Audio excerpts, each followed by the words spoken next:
Per Ian Rappaport of NFL Network and NFL.com, Rams quarterback Matthew Stafford expected to return. He wants to play again. And then comes the part of the offseason that can be all business and no fun sometimes. But hey, that's the NFL media cycle for you. But we're going to have some fun talking about it in this video. Thanks for tuning on in. Payout time, you're a Canadian Rams fan. Feel free to like and subscribe, all that good stuff. In this video, we're talking about Matthew Stafford's pending contract negotiation and how the Rams can potentially do some damage to one of their NFC West division foes. Let's talk about it. All right, so just bringing up overthecap.com here to look at the top quarterback contracts in the NFL right now. We're going to be looking mainly at three numbers here. We're looking at the value of the average year value, the free agency year, like how long their contract is till, and then how much is fully guaranteed, because we all know the fully guaranteed money is what really matters for most of these players. So Dak Prescott here, he is 32 years old. He's making an average $60 million a year, Cowboys quarterback, and he's signed through 2029. I'm sure there's outs and things like that, but just for these purposes, Dak doesn't have to worry about a contract negotiation this year.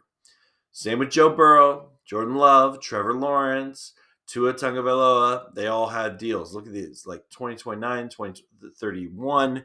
That's crazy. And then if we get further down the list here, you'll see, okay, Lamar Jackson, 2028. He's making $52 million a year, and he's possibly the NFL MVP. Okay, we got Jalen Hurts. He's in the Super Bowl, making $51 million a year. He signed through 2029. Okay, let's scroll down a little bit more. You got the disastrous Deshaun Watson contract. Oh, let's see. Well, we got Patrick Mahomes here. He's signed till 2032. He has a lot of potential to renegotiate his deal, though, but he's at a bargain for his services, $45 million a year. But then you got Josh Allen, who's also an MVP candidate this year at $43 million a year. He's signed through 2029.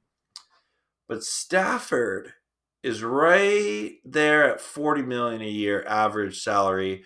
Again, he's made most of his guaranteed money already. So that's why the Rams are in this position where Stafford and the Rams will go into a contract negotiation.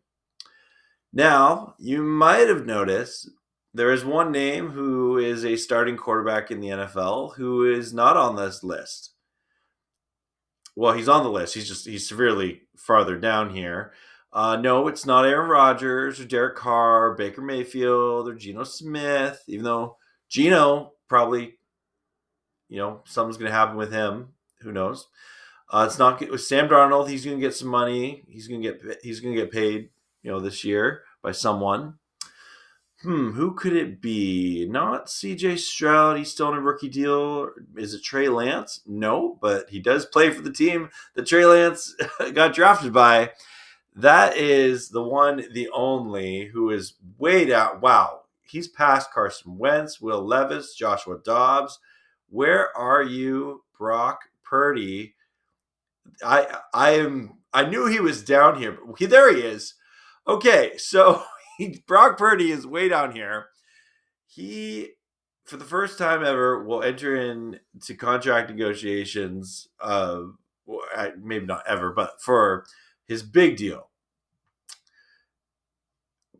The Rams have an opportunity here to secure their quarterback for next season and potentially the season afterwards in Matthew Stafford, which is ultimately the higher priority here.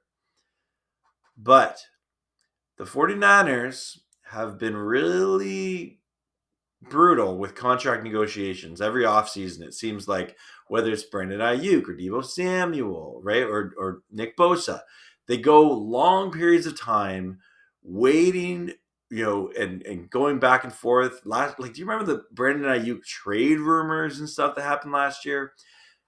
They have these public and annoying contract negotiations, and if they would have probably signed him sooner, they probably could have got a little bit better of a price here.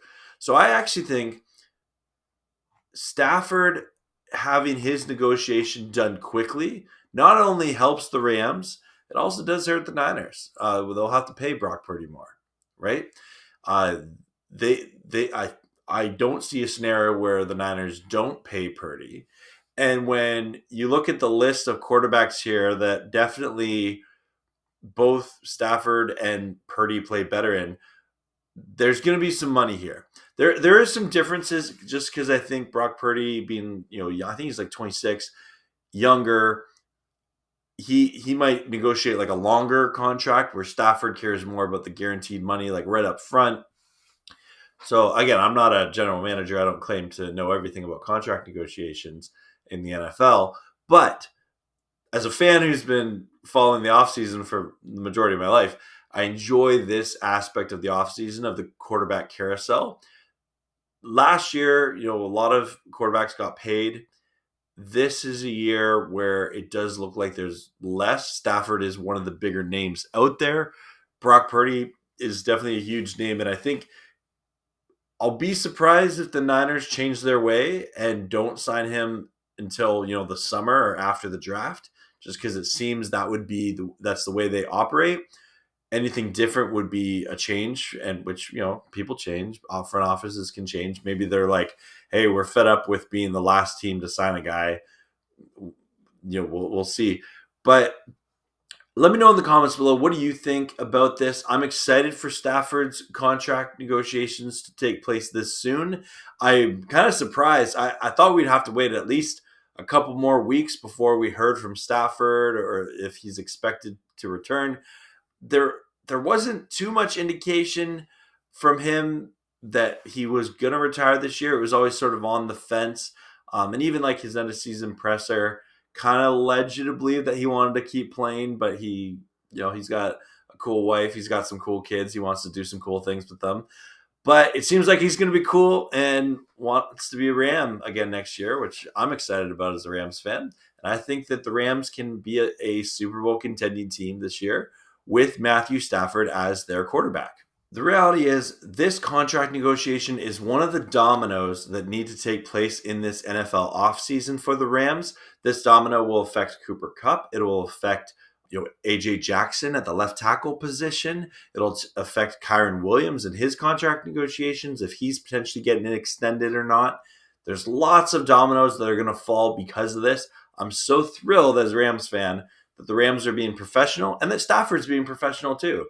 And handling this pretty quickly. I kind of expected this to go into March, April, maybe a little bit longer than that. So it's cool to see that it seems like there is a degree of urgency to this, to not have this linger, to get this deal done, have some fun. I'm ready for it. Let's get the game won. Let me know your thoughts in the comments below. I'm excited to see how this all plays. We are in peak off-season content, and the Super Bowl hasn't even started yet by the end of this video. Thanks for watching, especially if you watched to the end of the video. As always, go Rams, horns, and peace out. Let's go Rams. Woo!